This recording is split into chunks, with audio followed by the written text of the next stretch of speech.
하나님이 삼위일체로 존재한다는 얘기는 군대 오기 전에 들어봤죠. 네.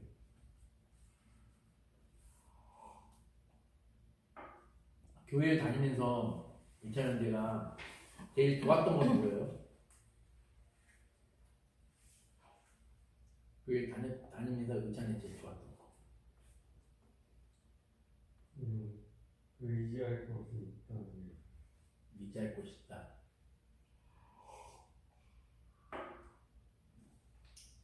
의찬현제는 하나님을 지식적으로 알고 교회 다닌 적이 많으세요? 아니면 감정적인 어떤 그런 느낌과 뭐 찬양할 때 되게 신나고 기분 좋고 막 은혜롭고 막 그렇잖아요. 그런 느낌으로 교회를 다니는 경험이 많았어요? 아니면 하나님을 아는 그 지식, 그러니까 지식적인 걸 가지고 교회를 다니는 게 많았어요? 지식적으로. 와, 쉽지 않은데요, 그렇죠? 어떤 면에 어떤 걸 지식적으로 알았었나요? 하나님 지식적으로 알았다는 게 어떤 건가요?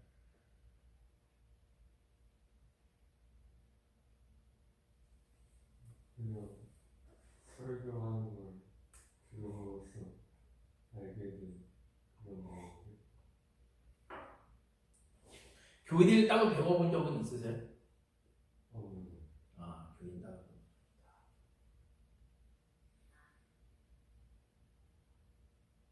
그럼 오늘은 그 교리에 대해서 한번 좀 같이 얘기를 하도록 하겠습니다.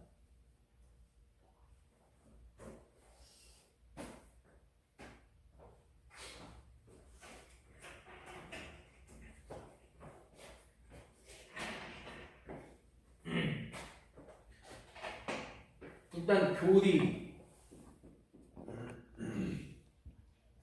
중요성에 대해서 오늘 한번 생각을 해보겠습니다. 교리는 뭘까요? 쉽게 말하면 말씀해 보시죠. 교리는 뭐겠습니까? 종교의 원리. 네? 다시 한번 말씀해 주세요. 종교의 원리. 종교의 원리. 종교의 원리. 종교의 원리. 그렇죠? 종교의 원리.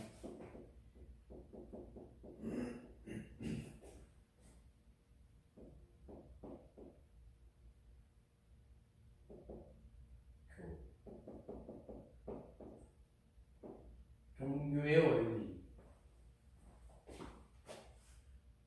그래요. 종교의 원리에서 교리. 맞는 얘기를 하셨어요. 근데 이걸 우리 기독교적인 개념으로 이걸 풀어간다면 교리는 뭐가 되겠죠? 기독교의 원리. 기독교 원리, 교리, 교회의 이치 또는 교회의 원리. 맞아요. 우리 이천지가 말하는 게 맞아요. 종교의 원리입니다. 근데 우리 예를 들면 모든 종교는 다 교리가 있어요. 불교도 있고 천주교도 있고 기독교도 있습니다. 수많은 종교들이 다 교리가 있겠죠? 교리가 왜 중요할까? 우리 이찬이 형 말해보세요. 교리가 왜 크리스찬이잖아요, 우리 이창 형제가. 그럼 이창 형제에게 있어서 기독교의 교리가 왜 중요합니까?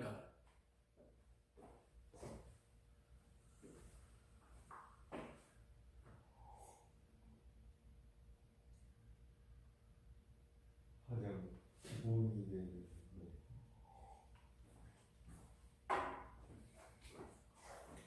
가장 기본적인 것이다.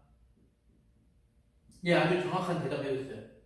내 신앙생활에 있어서 우리 이창 형제 신앙생활에 있어서 가장 중요한 게 바로 교리겠죠.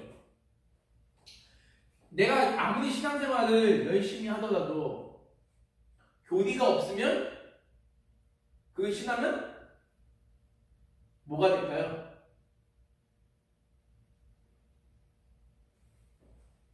추상적인 종교가 되어버리겠죠. 예를 들어서 교리가 없는 종교가 있습니까? 없습니까? 교리가 없는 종교가 있죠. 뭐가 교리가 없는 종교죠?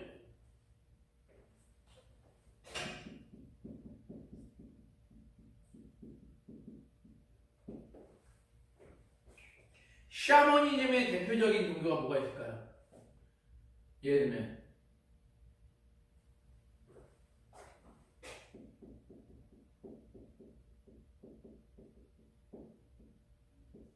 무당. 바닷가에 가면 사람들이 무슨 신을 많이 섬기죠, 여러분? 바닷가 가면 무슨 신을 많이 섬깁니까? 바닷가 가면 많은 사람들이 무슨 신을 많이 섬기냐면 우리나라가 아직도 이런 신을 섬기는 데가 있어요.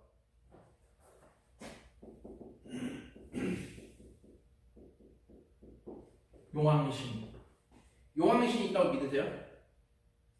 없죠. 근데 용왕신을 믿는 이 사람들 보면 돼지머리를 갖다 놓고 크게 제사를 지냅니다. 용왕신을 믿는 그 바닷가는 주로 뭘 가지고 그 신을 믿냐면 어떤 이유의 신이냐면 물고기에 잘 잡히게 해달라고. 그리고 어부들이 뭐 태풍이나 뭐 여러 가지 사고 배가 이상이 없게끔 전복되거나 넘어지지 않게끔 비는 걸 빌거든요. 그때 하나님에게 비는 게 아니라 누구한테 비냐면 용왕신에게 빌어요. 그리고 여러분 불교 가면 또 뭐가 있나요? 불교 가면 불교 거의 안 가보셨죠? 불교 가면 무슨 신을 믿냐면 불교 가면 산신도 믿고요. 불교는 산신도 믿죠. 용왕도 믿죠. 불교 가면 해도 믿고 달님도 믿고 해님도 믿고 막 그래요. 근데 진짜 그게 믿어. 근데 불교 가면 불교의 교리는 있는데 얘네들과 관련된 교리는 없어요. 그냥 믿는 거야.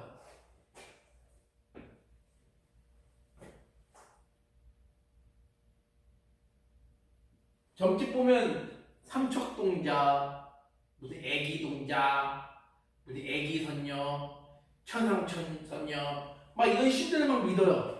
근데 그런 신들 믿으면 가보면 교리는 없어. 가면 뭐 하는지 아세요? 그런데 가면 내 딸, 내 아들 결혼 기념일, 결혼 운세 좀 맞춰주세요. 우리 아들이 여기 취직하는데 승진은 어떻게 될 건가? 돈 주면서 그거밖에 안 해요. 뭐죠? 교리는 없어. 그러면서 내가 믿는 용왕이 어떤 신인지, 내가 믿는 달님이, 햇님이, 산신이 어떤 신인지 전혀 몰라요. 교리가 없는 신들도 많아요. 교리가 없는 신들을 우리는 뭐라고 얘기하냐면 그거는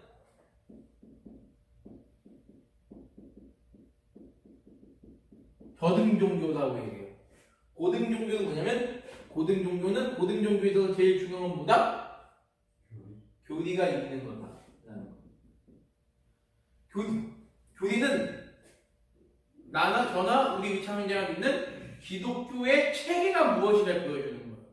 우리가 믿고 있는 하나님은 어떤 분이 단순히 하나님을 믿는다고 하지만 자 만약에 교리가 없다고 한번 상상해 봅시다. 우리 위참 형제 머리는 교리를 딱 지어서 하나님에 대해서 설명해 보세요. 그러면 설명이 될까요? 안 되겠죠. 그냥 하나님 하나밖에 없는 님인가요? 뭐 이 정도밖에 안 되는 거야. 왜? 교리가 없기 때문에. 그래서 우리에게 있어서 교리는 매우 중요하다.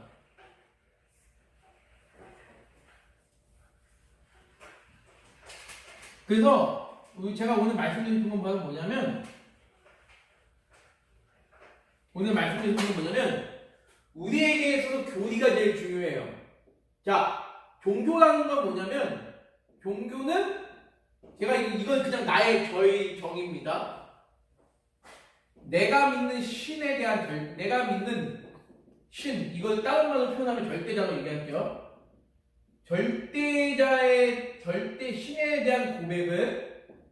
신에 대한 고백을 뭘 통해서 하는 거냐면 내 감정으로 하는 게 아니고 내 생각과 내 감정으로 하는 것이 아니라 종교는 내가 믿는 신에 대한 고백을 체계적인 신에 대한 체계적인 지식을 통해서 고백하는 게 바로 종교다. 내가 믿는 신에 대한 고백을 내 감정과 내 의지로 하는 것이 아니라, 내 생각대로 하는 것이 아니라 신에 대한 체계적인 지식을 가지고 고백하는 게 바로 뭐다? 종교다. 저는 이렇게 표현을 하고 싶어요. 그러니까 교리가 되게 중요한 거예요. 그러면 교리 중에서 가장 중요한 게 뭘까요? 우리 기독교 신앙의 교리에서 가장 중요한 거.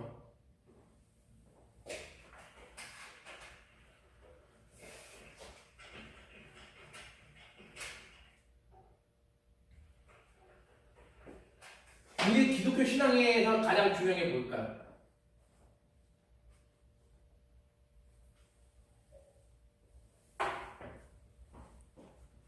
어떤 교리가 가장 중요하다고 보세요? 어떤 교리? 수많은 기독교 우리 성경의 교리 중에서 가장 중요한 게 뭘까요? 예수 믿을 구원 얻을 때 그것도 매우 중요하죠. 그것보다 더 중요한 건 뭐냐면 예수 믿으면 구원 얻는다. 이것도 매우 중요하죠. 근데 이거보다 더 중요한 건 뭐냐면 우리가 믿는 하나님이 누구신가? 이게 제일 중요해요. 하나님의 존재를 믿어야 예수 그리스도에 대해서 우리 인정할 수 있어요. 그렇잖아요? 하나님을 믿지도 않는데 어떻게 예수님에 대해서 인정합니까? 그러면 그 예수님이 나오기 위해서 또 우리가 하나님을 믿잖아요? 하나님을 믿으니까 우리가 그 다음에 고백하는 거예요. 이 하나님이 어떠한 분으로 존재하시냐? 이게 중요하겠죠. 어떠한 분으로 존재하시죠? 정확하게 네 글자. 그렇죠. 삼위일체로 존재하신다.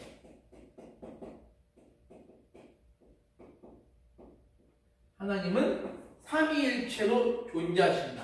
이 삼위일체를 우리가 고백할 때 누가 나온다? 예수님이 나온다. 이해하시죠?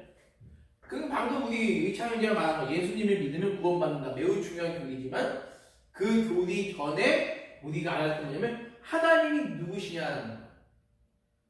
하나님에 대해서 알아야 삼위일체에 대한 교리가 나오고 그 다음에 예수님에 대한 교리가 나오고 그 다음에 우리의 죄가 무엇인가? 구원이란 무엇인가? 믿음이란 무엇인가? 성화란 무엇인가? 중생이란 무엇인가? 칭이란 무엇인가? 천국은 뭐고? 지옥은 뭔가?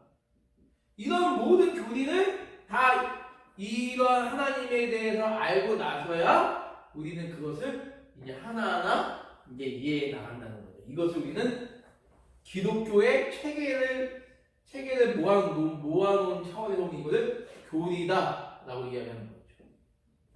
근데 오늘 안타깝게도 많은 기독교인들이 교리에 대해서 모르고 신앙생활하는 경우가 많아요. 뭐만 가지고 신앙생활하냐면 내 감정, 내 의지 이것만 가지고 신앙생활할 때가 많습니다. 여러분 우리 위창현제가 혹시 현대 철학을 지배했던 사람들 가운데 또는 현대 신학을 지배했던 사람들 가운데 혹시 이런 사람 얘기 들어보셨나요?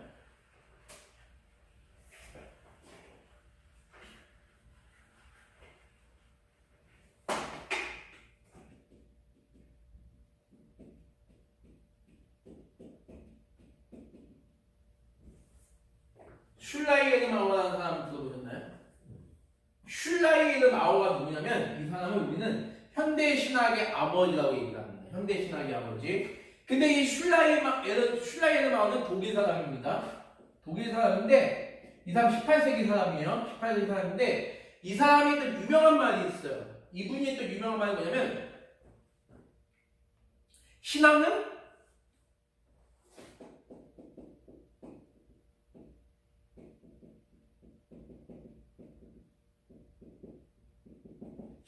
절대 의존 감정이다 라고 이야기합니다.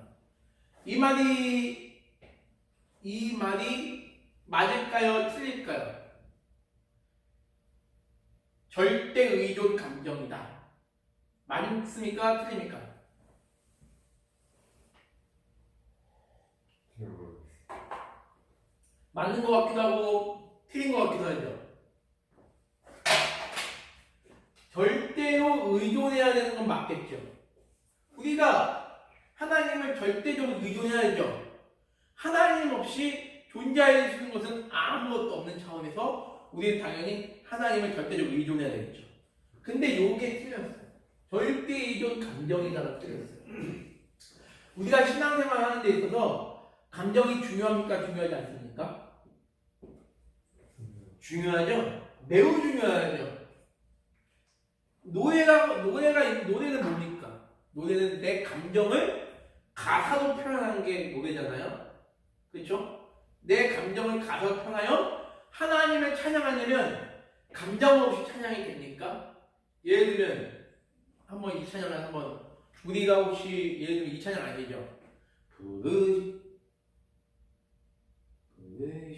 곳에서 부르신 곳에서 난 예배하네. 어떤 상황에서도 나는 예배하네. 그러잖아요. 감정 없이 찬양을 부르면 하나님을 조롱하는 것밖에 안 되는 거죠. 부르신 곳에서 예배하네. 난 어떤 곳에서 예배하네. 이렇게 할 수 없는 거야. 감정이 있기 때문에 우리는 하나님 찬양할 수 있고, 감정이 있기 때문에 하나님 앞에 우리는 기도할 수 있는 거고, 감정이 있기 때문에 우리는 그 감정을 통하여 우리는 기뻐하기도 하고 슬퍼할 수 있겠죠. 내 감정이 있기 때문에 내가 죄인인 걸 하나님께 슬퍼할 수 있잖아요. 내가 감정이 없다면 슬픔이 안 나오지. 그렇죠? 내가 그냥 죄인인 것만 인정하면 그 지식적만 인정하고 내 감정만 하나님이 내가 죄인임을 인정하지 않는다면 그건 아무 소용이 없어요. 그런 면에서 신앙 감정인 게 분명합니다. 그러나 이것보다 훨씬 더 중요한 건 뭐냐면 지식이에요. 어떤 지식? 하나님을 아는 지식. 이 하나님을 아는 지식 없이 우리가 감정만 가지고 신앙생활 할 수 없는 거예요. 하나님을 아는 지식 없이 감정만으로 신앙생활 가지게 되는 게 어떠냐면 사람이 절제가 없어요. 무절제. 우리 의찬현님 하나님을 찬양할 때 어떻게 찬양합니까? 의찬현님 혹시 하나님 찬양을 이렇게 찬양한 본 적 있어요? 그렇게 찬양해 본 적 있어요? 없죠? 근데 그 사람은요 하나님을 그런 사람이 이제 있더라는 거죠. 자기 감정을 주체하지 못해. 그러면서 목사님이 설교할 때는 항상 자. 말씀에 대한 하나님의 성경에서 하나님은 뭐라고 말하는지, 예수 그리스도 뭐라고 말하는지, 이건 구원의 은혜는 뭐라고 말하는지 이런 건 전혀 없이 그냥 자기 신앙을 절제하지 못하고 하나님만 찬양하다가 그냥 끝나는 경우도 많다는 거예요. 찬양은 매우 좋은 겁니다. 찬양은 우리가 나를 구원해 주신 하나님의 은혜에 감사하는 게 찬양이겠죠. 그리고 살아계신 하나님을 높여주고 경배하는 게 찬양이겠죠. 근데 이 찬양도 무절제 너무 감정적으로 나가버리면 사람이 이상해져, 혼미해져요. 하나님을 아는 지식 없이 만약에 감정으로 내 하나님 섬기게 되면 사람은요 신비한 거에만 몰입하게 됩니다. 뭔가 기적이 일어나야 돼. 막 병든 내 몸이 갑자기 치유가 되고 내 자녀, 내 남편, 내 아내의 병이 나아야 돼. 아니면 내 이빨이 근육발이 되던가. 하나님에 대한 말씀에 대한 그 열망은 없이 무엇인가 기적이나 신비한 것만을 추구하게 되는 종교가 자칫 잘못하면 이렇게 감정을 의지하는 종교가 그렇게 될 수가 있다는 거예요.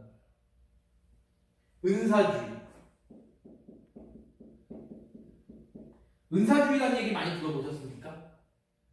네, 은사주의가 뭐라고 보세요, 우리 이찬원님 은사주의. 너무 기적 이런 거에 치중한. 그쵸. 기적이나 뭐 신비한 거에만 치중해버린. 그런데 많은 교회들이 많은 교회들이 은사주의, 신비주의에 많이 노출되어 있다는 거예요. 왜? 뭐 때문에? 요 하나님을 아는 요 지식에 대한 관심이 없기 때문에 그렇다는 겁니다. 더 정확하게. 이 성경 말씀에 대해서는 관심이 생각보다 없어요. 관심이 있어도 그저 하는 게 아니라 제자 훈련 정도? 아, 예수님의 제자처럼 우리가 어떻게 살아야 될 것인가? 이런 적용점에만 너무 관심을 가지지 하나님 그분 자체에 대해서 관심을 갖지는 않아요. 제일 대표적인 거. 우리가 제일 중요하게 여겨야 되는 건 삼위 일체로 존재하는 하나님이신데 하나님이 성부와 성자와 성령이 존재한다 이 정도만 알면 되지 무슨 뭐 어떻게 존재하는 거 그게 뭐 중요해. 그냥 잘 믿으면 그냥 하나님 잘 믿으면 돼. 이런 식으로 끝나는 사람들이 너무 많다는 거예요.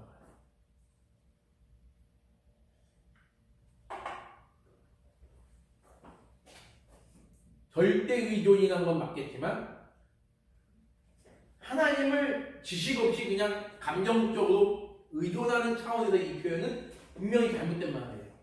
그래서 슐라이어 마음은 현대 신학의 아버지이기도 한데 자유주의 신학의 아버지다. 자유주의 신학의 아버지다라고 혼자 평가돼요. 감정을 중요시하다 보니까 성경도 중요하지 않게 돼요. 그 성경을 해석하는데도 내 감정이 더 중요해. 하나님이 우리에게 이 계시의 말씀을 주실 때 하나님의 의도가 중요한 것이 아니라 이 성경을 해석하는 내 감정이 중요하기 때문에 내 감정들이 이 성경을 해석할 수 있다는 거예요. 그래서 현대 자유주의 신학의 아버지라고 얘기를 이제 받는 사람이 평가받는 사람이 슐라이어에 나옵니다. 그래서 제가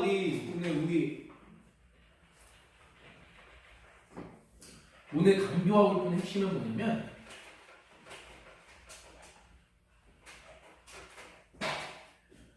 우리 신앙의 근거는 뭐냐면 이쯤에서 한번 말해볼게요. 우리 신앙의 근거는 뭘까요? 이쯤에서는 딱 우리 의찬 형제가 우리 신앙의 근거는 무엇입니다! 딱 한번 말씀해보세요. 하나, 둘, 셋.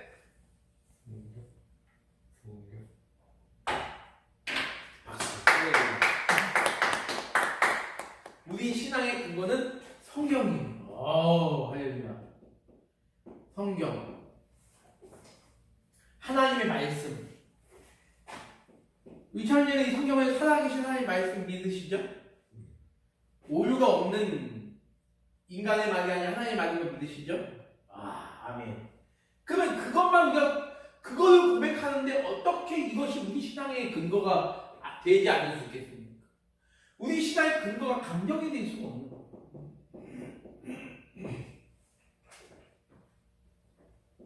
내 생각, 내 의지, 내 감정, 내 판단이 신앙의 근거가 아니라 내 신앙의 근거는 오직 유일하게 성경이다. 그리고 이 전체 66권의 성경의 핵심을 체계적으로 이렇게 처음에 그 실에 이렇게 바둑알을 뚫어가지고 쫙 이렇게 한 것처럼 일렬을 쫙 체계적으로 전개한 것이 뭐냐면 하나님의 이 성경에 나오는 하나님과 그분의 아들 예수 그리스도의 내용을 체계적으로 전개하는 것을 우리는 뭐라 하냐면 교리라고 한다. 그래서 우리는 교리를 중시 여겨야 된다. 그래서 우리 의차에 이제 기억할 건 뭐냐면 하나님의 말씀을 근거로 한 하나님 아는 지식, 다시 말하면 교리를 매우 중시 여겨야 된다. 이 얘기를 제가 오늘 해드리고 싶습니다. 이해되시죠? 그런 면에서 우리가 오늘 계속적으로 우리가 소요리 문답을 배우고 있는 겁니다. 웨스트민스터 소요리 문답서 이걸 우리가 배우는 겁니다. 이해되시죠? 그 중에서 오늘 우리가 파문을 하는 거예요. 하나님께서 그 예정을 어떻게 이루시는가. 한번 우리 이찬영 형제가 파문 답을 한번 읽어주십시오. 하나님께서 그 예정을 이루시는 것은 창조와 섭리하시는 일이십니다. 창조와 섭리하시는 일로 하신다. 그러면 우리 오늘 이제 요한계시록 말씀 한번 살펴보겠습니다. 요한계시록 4장 11절 말씀. 요한계시록 4장 11절 말씀을 한번 크게 읽어주세요. 시작. 우리 주 하나님이여 영광과 존귀와 권능을 받으시는 것이 합당하오니 주께서 만물을 지으시니라. 만물이 주의 뜻대로 있었고 또 지으심을 받았나이다 하더라. 야, 이거 보세요. 우리 위창자님. 요한계시록 4장 11절 한번 봅시다.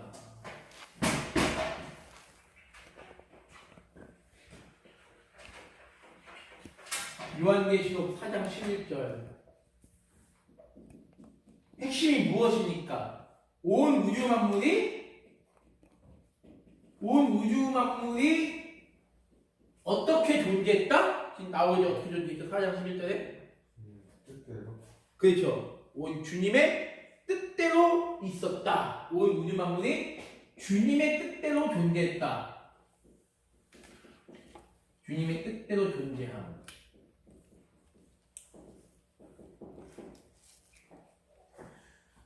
주님의 뜻 가운데 존재하지 않았던 것은 하나도 없죠.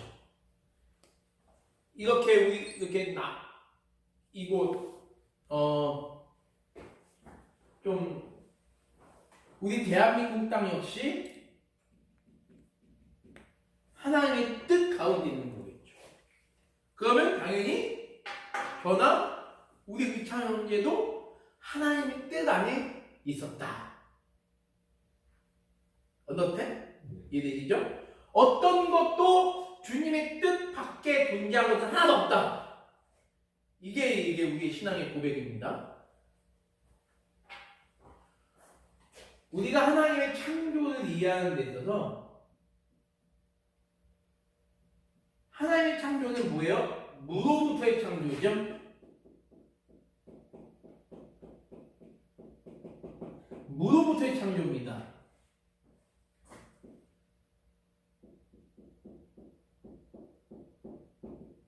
유로부터의 창조가 아니에요. 아무것도 없는, 그러면 아무것도 없으니까 이런 아무것도 없는 이 공간이 있겠죠. 이 공간조차도 없었다. 그러니까 이건 인간의 머리로 이해할 수 없는 아주 신비한 방식이겠죠. 무라는 존재가 있었다고 얘기할 수 없겠죠. 이거를 우리 물리학을 전공한 우리 형제님께서 이걸 어떻게 설명할 수 있으신가요? 넘어갈게요. 네.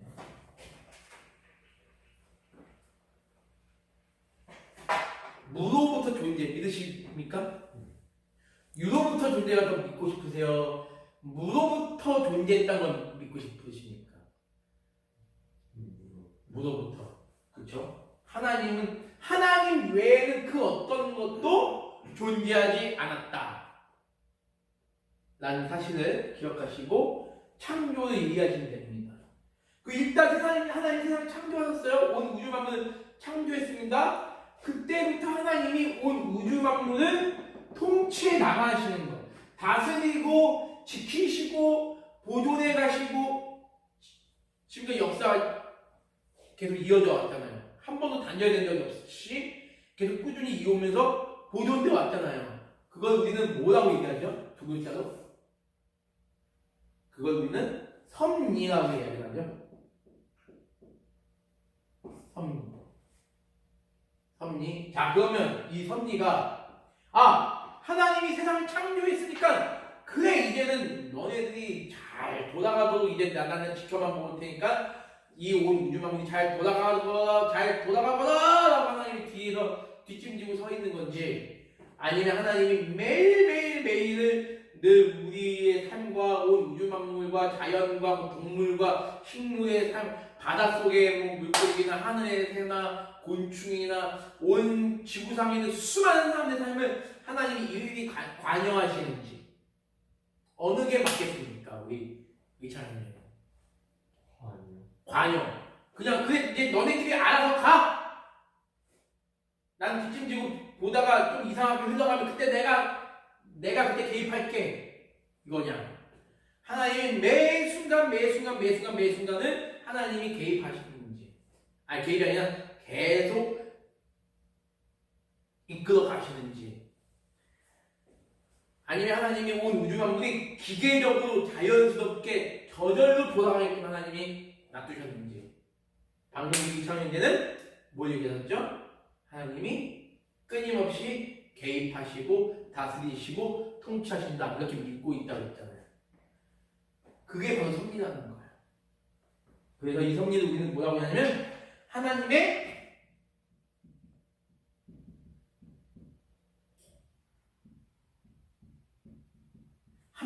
계속적인 창조라고 이야기해요. 많은 사람들이 이렇게 이해할 수 있겠죠?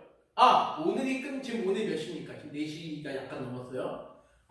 오늘이 끝나면 또 뭐가 있겠지?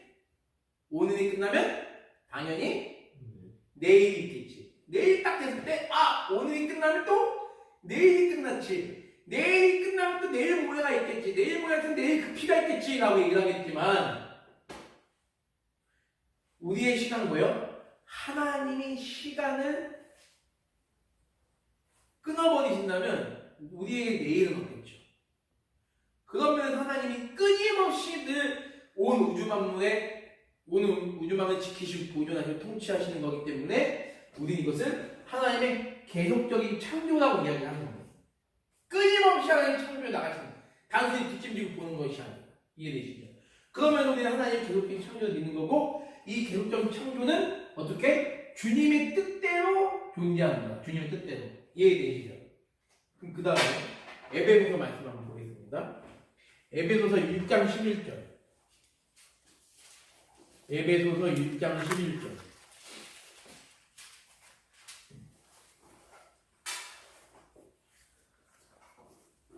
한번 우리 의창윤자가 읽어주세요. 시작. 모든 일을 그의 뜻의 결정대로 일하시는 이의 계획을 따라 우리가 예정을 입어 그 안에서 기업이 되었느니라.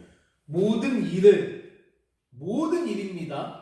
모든 일을 그의 뜻의 결정대로, 하나님의 뜻이 있으면 그 뜻을 결정한 대로 일하시는 분, 다시 말하면 하나님이시겠죠? 하나님의 계획을 따라 우리가 예정을 입었습니다. 예정을 입어 그 안에서 우리가 기업이었다. 하나님 안에서 우리는 그분의 소유가 됐다는 뜻이에요. 예정을 언제 입은 거죠? 예정을 우리는 우리가 저번에 토요일날 오셨었잖아요. 살펴보는데 우리는 예정을 언제 입었죠? 창세 전.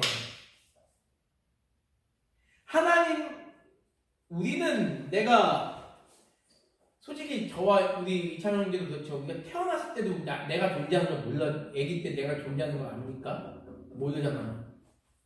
우리 인간은 거기 연약한 존재인데, 우리 하나님에게는 우리 의찬 형제나 저나 다들 하나님에게는 이미 존재하고 있습니다. 하나님이 계획하시고 하나님이 우리의 삶을 인도하실 분이라는 게 이미 하나님에게는 이미 존재하고 있던 거예요. 그렇기 때문에 우리는 저번주에 우리가 운명과 하나님의 예정에 대해서 우리가 이제 살펴봤지만, 우리에게는 의찬 형제의 미래가 지금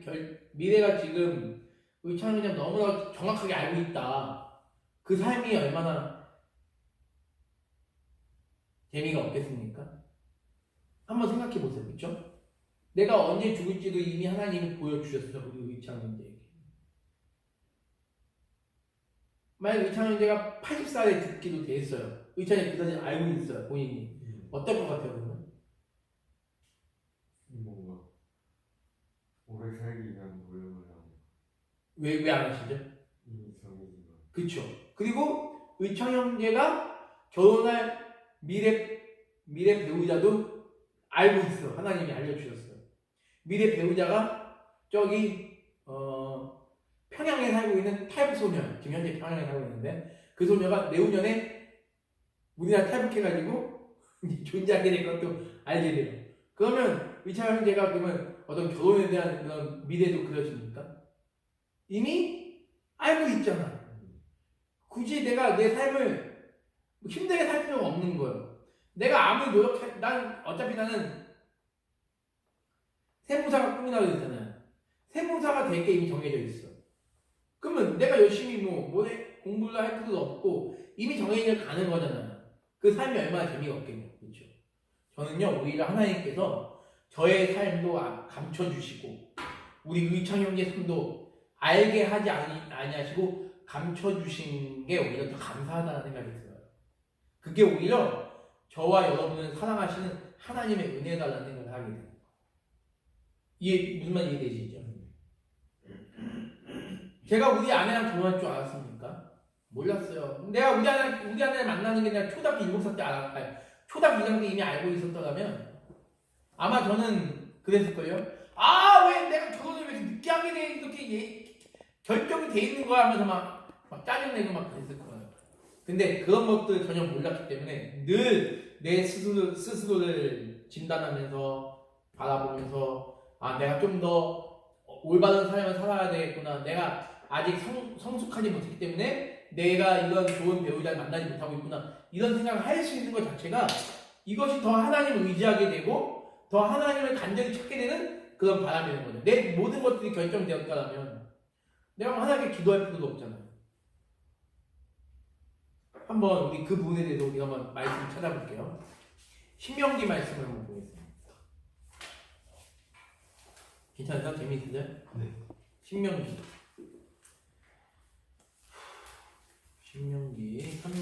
29장입니다. 29장.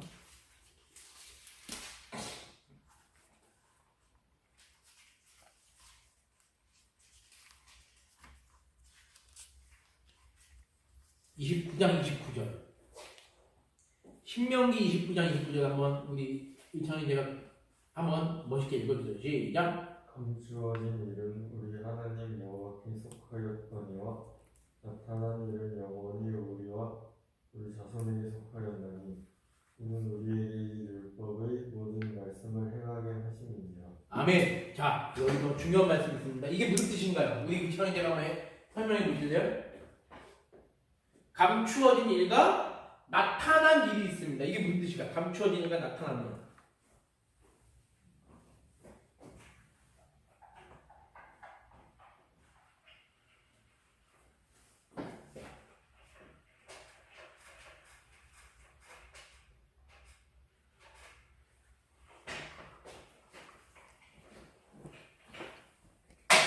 자, 감추어진 일과 나타난 일이 무슨 뜻일까요?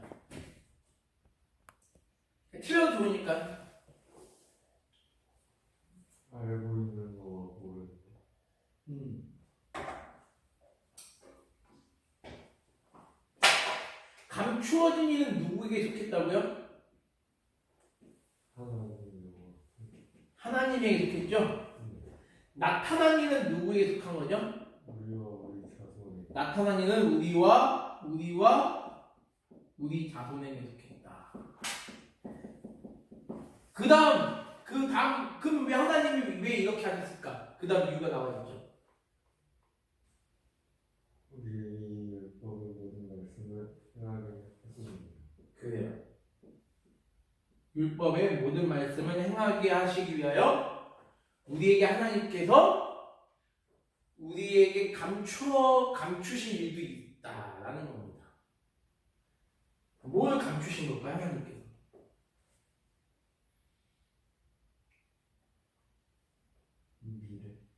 우리의 미래를 감추셨죠? 가장 우리에게 해당되는 일일 겁니다. 이 미래를 하나님께서 우리가 알려주시지 않아요. 이 신명기 29장 29절의 말씀만 보더라도 우리는 운명을 믿으면 안 돼요. 이 운명은 잘못된 거예요. 하나님을 믿지 않는 사람들이 이 운명을 이해하지 않는 겁니다. 신명기 29장 29절 말씀만 보더라도 하나님께서 이런 하나님에게는 우리에게 알려주시지 않은 일들도 무수히 많은데 의창형제의 미래뿐만 아니라 수많은 사람들의 모든 미래를 의창형제 모르잖아요. 그리고 심지어 우리 대한민국 미래도 모르잖아요. 전 세계의 미래도 모르잖아요. 심지어 저기 걸어가고 있는 개미 한 마리의 미래도 우리는 모르잖아요. 왜 모르게 하셨느냐? 이거는 우리가 알 필요가 없다는 거예요. 그럼 우리가 알아야 할 건 뭐냐면 나타난 일을 알아라. 나타난 일을 알아라. 이 나타난 일을 통하여 우리는 뭘한다? 하나님의 존재하심을 깨달아라. 하나님이 이 우주 만물을 지배하시고 통치하시고 이끌어 가신다는 사실만 알아도 너희들이 하나님을 믿고 하나님을 경배하고 하나님께 기도할 수 있지 않느냐는 겁니다. 그러면서 하나님이 나타나는 또 뭐예요? 이거는 하나님의 계명이에요. 하나님의 말씀입니다. 이런 말씀을 주셨잖아요. 우리에게 성경이라는 위대한 말씀을 주셨습니다. 그럼 우리 이 성경을 지키기 위해서 열심히 기도하고 하나님을 의지하며 살아가라는 뜻이에요. 그 이상의 것을 바라지 말라는 겁니다. 감추어진 일은 분명히 있어요. 우리 의창 형제를 위한 하나님의 계획은 분명히 있지만 그것은 뭐다? 감추어진 일이에요. 그러면 우리는 이거를 알려고 하지 말고 점집 가서 내 미래는 어떻습니까? 내 자녀의 미래는 어떻습니까? 이런 거 알려고 하지 말고 기독교 중에도 이런 사람들이 있어서 미치는 거예요. 우리는 뭐요? 하나님은 우리에게 보여주신 일만 바라보면서 이 세상이 이런 식으로 존재해 가네? 우리에게 이런 아픔과 이런 끔찍한 일과 이런 불행한 일들이 생긴 이유가 있구나 라는 걸 바라보고 우리는 뭐 하면 된다? 겸손하게 하나님을 의지하면 된다. 하나님을 믿고 하나님께 열심히 기도하고 그렇게 살아가라는 겁니다. 우리 의창 형제는 기도 많이 하지 하나님 앞에? 그렇게 살아가면 돼요. 그렇죠? 어떤 기도를 많이 하세요? 그냥 회개기. 문제를 많이 있기로 회개기도 아니에요. 그래요. 우리 의창 형제 미래는 분명히 몰라요. 그렇죠? 그렇지만 제가 하나 확실한 건 뭐냐면 하나님의 의창 형제를 너무너무 사랑하는 게 보여요. 되게 순수하고 밝게 지금까지 자라오신 것 같아요. 그 모습으로 하나님을 계속 의지했으면 좋겠어요. 파이팅? 감추어진 일은 하나님이 하루하루 우리에게 하루하루 감춰진 일들이 언제 그게 다시 드러나죠? 하루 지나면 드러나잖아. 엊그저께 어제 일은 몰랐지만 오늘 와서 어제 일이 알려지는 것처럼 우리는 그때마다 그냥 하나님을 의지하며 살아가면 된다라는 거. 그게 하나님의 섭리예요. 그것이 섭리신앙이고 하나님의 통치하심을 믿는 크리스찬의 모습이에요. 하나님의 통치하심을 인정하지 않는 사람들이 이런 운명을 따지는 겁니다. 이런 운명을 따지는 겁니다. 이해되시죠? 할렐루야.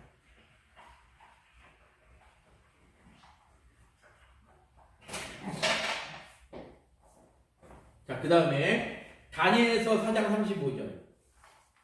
다니엘서 4장 35절.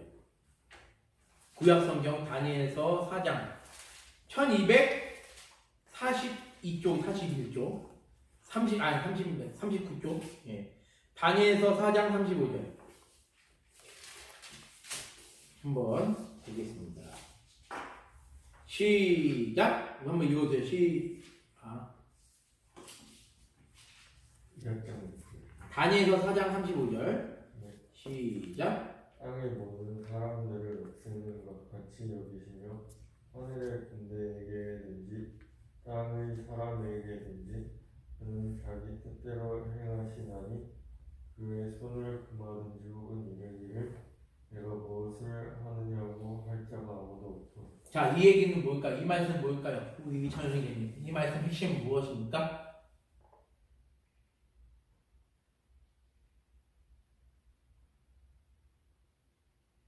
하나님의 뜻을 거스를 자가 없다. 그쵸. 좋아요. 하나님의 뜻. 하나님의 뜻. 다른 말로 하면 하나님의 의지. 이걸 좀 더 포괄적으로 이야기한다면 하나님의 주권. 그래서 우리는 성경에 나오는 우리는 무엇을 믿는 거냐? 성경에 나오는 하나님을 표현하는 방식은 많지만 우리는 하나님이 온 세상을 다스리시고 이끌어가는 차원에서 우리는 하나님의 절대 주권. 하나님의 절대 주권을 믿습니다. 고백하는 거예요. 나를 향하신 하나님의 절대 주권이 있습니다. 우리 뭐 윤준서 형제를 향한, 우리 김정우 형제를 향한 하나님 절대 주권이 있고, 온 우주 만물이 70억 인구를 향한 절대 주권이 있고, 온 우주 만물을 향한 하나님 절대 주권이 있고, 절대 주권. 하나님은 온 세상 인구가 70억이라 지나도 이 70억을 마치 없는 존재처럼 여기시는 분이 누구다? 하나님이시다. 다니엘서 4장 11절 말씀. 그렇죠? 마치 없는 것처럼. 그럼 우리 하나님은 얼마나 위대하시고 인간의 어려움은 전혀 형언할 수 없는 그런 분이신가요? 그렇죠? 그런 하나님 앞에 인간이 하나님이 없다? 있으면 보여줘. 나 믿을게. 이게 얼마나 어리석은 겁니까? 감히 하나님을 내가 판단하고 내가 하나님이 있다 없다라고 이야기한다는 게 우리 이 두부밖에 안 돼요. 우리 뇌가. 이 두부만한 뇌에서 무엇을 우리가 얘기할 수 있겠어요? 하나님에 대해서 우리가 얘기할 수 있는 게 아무것도 없다는 거죠. 그게 바로 기독교예요. 그게 바로 성경이 말하는 하나님입니다. 그리고 그 하나님은 어떤 분이시다? 4장 11절, 아니 4장 35절, 자기 뜻대로 행하신다. 만물에게 행사를 하실 때 자기 뜻대로 행하시는 분이 누구다? 하나님이시고, 그분이 무엇을 하든지 말든지 그에게 이 하나님께 뭐 얘기할 수 있는 사람이 없어요. 하나님 왜 이걸 하나님 마음대로 하십니까? 왜 이걸 하나님 의지대로 하십니까? 우리 뜻대로 하게 해주십시오. 우리가 감히 하나님에게 그렇게 말할 수 있는 아무것도 없다. 하나님이 우리를 그냥 딱 하시고 우리는 그냥 없어져 버린 그런 사람입니다. 야고보서 말씀 볼게요. 야고보서.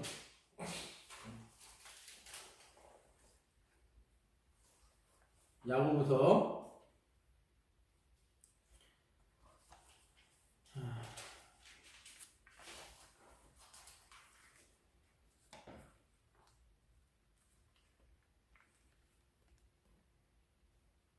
4장 14절 말씀. 한번 읽어보세요. 시작. 내일 일을 너희가 알지 못하는도다. 너희 생명이 무엇이냐? 너희는 잠깐 보이다가 없어지는 안개이냐. 그래요. 하나님이 지금 야고보라는 그 야고보 예수님의 동생입니다. 이 야고보를 통한 하나님 말씀하시는 게 뭐예요? 우리는 뭐다?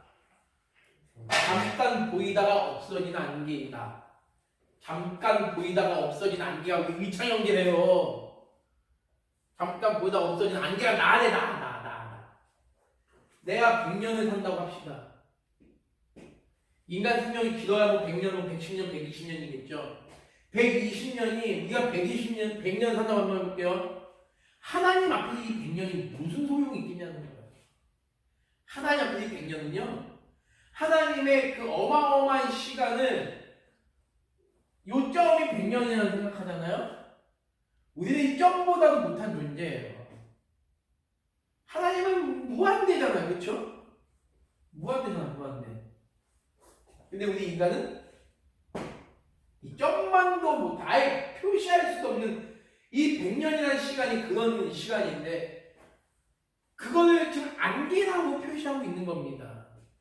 그런 인간이 하나님이 이 세상을 통치해? 이 세상을 다스려? 말이 안 되지? 라고 얘기하는 게 잘못되다는 거죠. 야고보서 4장에 있는 이 말씀 14절 말씀 기억하시면 좋을 것 같아요. 우리는 잠깐 보이다가 없어지는 보다 그렇죠 안개다라는 걸 기억하시면 좋을 것 같습니다. 그게 우리는 하나님의 섭리하심을 우리는 믿고 고백하는 거예요. 그렇죠? 그 다음에 이사야 40장 26절. 이사야 40장 26절.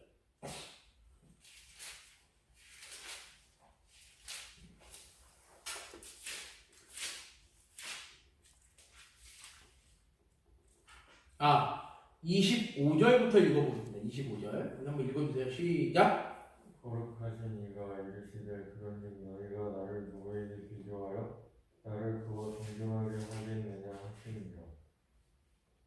26절. 너희는 눈을 높이 들어 여호와의 모든 것을 창조하였나 보라. 주께서는 수요대로 만상을 이끌어내시고 그들의 모든 이름을 부르시나니 그의 권세가 크고 그의 능력이 강함으로 하나도 빠짐이 없느니라. 여기서 중요한 건 뭐냐면 온 우주 만물에 있는 수많은 별들과 이런 잎사귀들과 수많은 모기 새끼 한 마리라도 하나님이 그 이름을 모르는 게 없다는 거. 예를 들면 이게 귤 껍데기 이게 귤 껍데기를 까면 귤 껍데기들이 이게 껍데기가 이렇게 있으면 우리는 이 껍데기를 모르잖아요. 그럼 이걸 창조하신 이는 이 껍데기조차도 하나님은 부르실 수 있다는 거예요.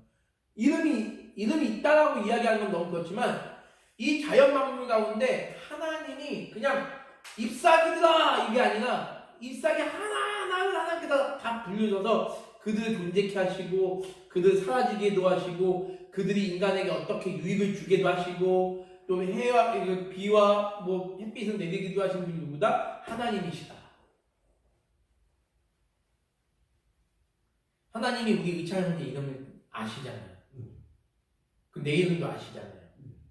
우리의 이름을 아시는 건 너무 그건 귀한 거지만 하찮은 풀에 이런 저기 풀들 피어 있잖아요. 저 풀들에 대한 이름도 우리 하나님이 아신다는 거예요. 이게 얼마나 은혜입니까? 이 온 우주 만물 가운데 하나님 앞에서 숨어 있는 존재는 아무것도 없다. 하나님 앞에서 연예인 대상은 아무도 없다. 인간 악해서 왕따를 만들고 인간 악해가지고 뭐 이러지만 하나님 앞에는 왕따가 전혀 없어요. 모든 게 다 하나님의 돌보심과 하나님의 통치권 안에 있는 거다. 우리가 이제 그 우주 사진을 딱 보여주면 우주에 얼마나 많은 별들이 있으니까 그 별들이 존재하게 된 게 오늘 이 말씀이에요. 오늘 우리가 이사야서 40장 26절입니다. 뭐라 하냐면 너희는 눈을 들어 높이 들어 누가 이 모든 것을 창조했나 보라. 이 모든 것을 창조했나 보라. 주께서는 수요대로 뭡니까? 하나님이 예를 들어서 우주에 물론 이거 훨씬 많은 별이겠죠. 8천억 개의 별들이 있으면 8천억 개 별들이 있으면 8천억 개 수많은 별들아 존재하라. 하나님 말씀으로 세상을 창조했지만 8천억 개 수많은 별들아 존재해라 이걸 만들어졌다고요. 그게 아니라 하나님 이 8천억 개 별 하나하나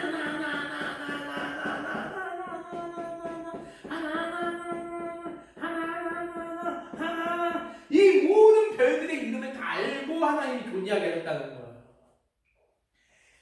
지구상에 우리 70억의 인구만 있는 게 아니잖아요. 지금까지 얼마나 많은 인류의 역사가 있었습니까? 최소 만년의 역사를 봤을 때 이 만년의 역사에 얼마나 많은 사람들이 살았습니까? 단순히 우리의 수많은 군중들, 수많은 무리, people 이렇게 얘기하지만 하나님 이 모든 사람들이 다 알고 계시고 앞으로 우리 의찬 형제 몸에서 태어날 자녀들의 이름까지 우리 하나님 알고 계십니다.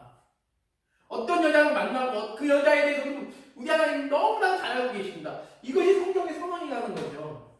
지금 그 얘기를 지금 하고 있는 겁니다. 그러면 또 뭐라고 얘기합니까? 그러면서 그분의 권세가 크고 그분의 능력이 강함으로 하나도 빠짐이 없다는 거예요. 이 수많은 8천억 개의 별들 가운데 하나도 빠짐없이 하나님이 하나님 능력도 창조하시고 하나님이 그 별의 이름을 부르시고 별뿐만 아니라 저 잎사귀 이름도 하시고 저 날아다니는 저 벌레 이름도 하시고 우리는 만약에 저기 존버레가 있으면 존버레 죽여야 돼 하지만 그 존버레를 처음부터 마지막까지 아시는 분이 누구다? 하나님이시다. 그 존버레 이름을 우리는 모르지만 뭐 하나님 아실 수도 있고 그건 모르겠지만 아무튼 모든 만물들 가운데 하나님이 모르시는 만물은 하나도 없다. 이게 아주 놀라운 은혜 아닙니까? 전 아까 전에 우리 참여자에 눈물이 고여 보였어요. 아까 눈물이 고였었죠. 이건 하나님의 은혜 감격해서 저는 눈물을 흘리는 줄 알았어요. 맞아요?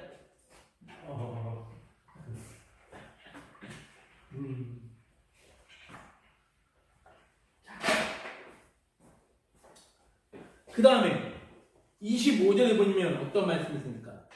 거룩하신 이가 이르시되 그런즉 너희가 나를 누구에게 비교하여 나를 그와 동등하게 하겠느냐 하십니다. 이런 하나님을 우리가 어떤 신이라고 이야기할 수 있겠습니까? 이 하나님을 우리가 어떤 형상을 만들어서 이런 하나님을 우리가 형상을 만들어서 우리가 섬길 수 있냐는 거예요. 근데 오늘날 좀 몰지각한 교회들, 성경 말씀을 굉장히 하찮게 여기는 교회들이 예수님을 동상으로 만드는 교회가 되게 많아요. 이거 하나님이 굉장히 싫어하십니다. 어떤 교회는 천지를 창조하시는 하나님의 모습을 상상해가지고 인간의 모습을 상상해가지고 그걸 동상으로 만드는 교회도 있어요. 물론 옛날에 이제 그 예술품 무슨 르네상스 시대 아니면 중세 시대에 그 수많은 화가들이 막 예수님을 막 그렸잖아요. 예수님을 그리고 막 성경을 막 성화로 막 표현하는 분도 있었지만 뭐 지금 뭐 박물관에 가서 볼 수 있겠죠. 보면 은혜를 누릴 수 있겠죠. 그런데 엄밀히 말하면 그런 그림조차도 우리는 잘못된 거예요. 예수님을 어떤 형상을 만드는 거, 성경에 예수님의 모양에 대해서 아니면 하나님의 모양에 대해서 전혀 얘기하지 않았거든요. 근데 인간이 그런 하나님을 인간의 유한한 이성으로 상상해가지고 그린다니까 이런 어마어마한 하나님을 어떻게 우리가 표현할 수 있겠냐고요. 못하지. 그러니까 옛날에 이스라엘 백성들이 출애굽하고 나서 금송아지 만들어서 이분이 우리를 출애굽시켜주신 하나님이다라고 해가지고 얼마나 많은 이스라엘 백성들이 고난당하고 죽임을 당했습니까? 그걸 기억하시면 우리는 하나님의 그 진노하심을 우리는 알아야 해요. 하나님의 진노하심을. 이 하나님을 우리가 어떤 신하고 동등하다고 얘기할 수 있겠냐는 거. 그 분이 어때요? 우리 이창현님 하나님이 어떤 분이신 것 같아요? 그렇죠. 이런 위대한 분이 하나님의 예정을 그러니까 그 위대한 분이 이 세상을 섭리하시고 다스리신다는 게 은혜 아닙니까? 이 세상은 하나님 없이는 존재할 수가 없었던 거잖아요. 그 하나님 외에 신이 있다고 믿으세요? 없죠. 그러면 하나님 말고 이 세상을 만들 존재가 없었다는 거잖아요. 이 세상에 우리는 두 가지밖에 고백할 수가 없어요. 세 가지 중에 고백할 수밖에 없습니다. 뭐냐면 이 세상은 저절로 생겼다. 첫 번째. 두 번째. 이 세상은 하나님 말고 또 다른 신이 만들었을 수도 있다. 세 번째. 이 세상 우리 하나님만 만드셨다. 우리는 이 두 가지가 다 아니잖아요. 그럼 우리는 뭘 고백합니까? 오직 하나님만이 참신이시고 그 하나님만이 온 우주 만물을 만드셨다. 만드실 뜻이 아니라 이 우주 만물을 지금도 여전히 섭리해 나가신다. 이것이 오늘 우리가 여기 소요의 문답 8분의 결론입니다. 하나님께서 그 예정을 이루시는 것은 창조와 섭리하신 일로 하신다. 이해되시죠? 그리고 이거는 뭐 다음 주도 제가 얘기하겠지만 하나님은 이런 분이시라는 것만 오늘 얘기하고 마치도록 하겠습니다. 하나님은 창조주세요. 하나님 창조주입니다. 그렇죠? 네. 그렇지만 창조하신 분 보이지가 않죠. 우리가 하나님을 보지 못하죠. 하나님은 스스로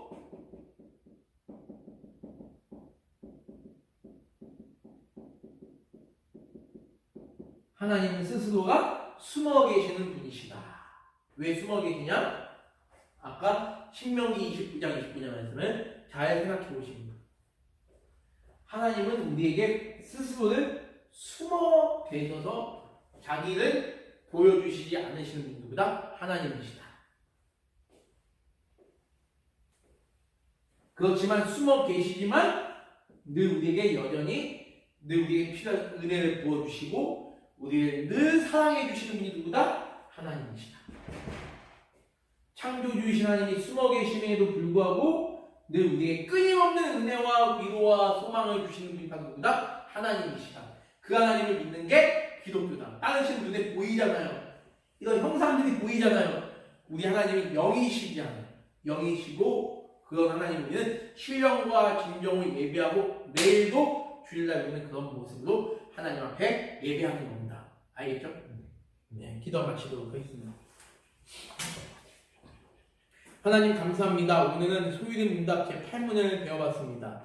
함께 공부했습니다. 하나님, 온 세상을 만드시고 온 우주 만물을 주님의 뜻 가운데 통치하시며 또한 우리들에게 한량없는 은혜와 기쁨과 평안과 우리에게 여러 가지 것으로 먹여주시고 입혀주시고 우리에게 또한 편안한 잠자리를 제공해주시고 우리로 하여금 하나님을 믿고 섬길 수 있는 은혜 주심을 진심으로 감사해 드립니다.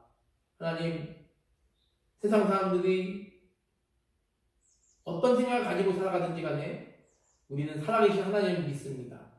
온 우주 만물을 만드신 하나님을 믿으며 온 우주 만물을 통치하시고 다스리신 하나님을 믿습니다. 그 하나님 또한 우리의 하나님이신 줄 믿습니다.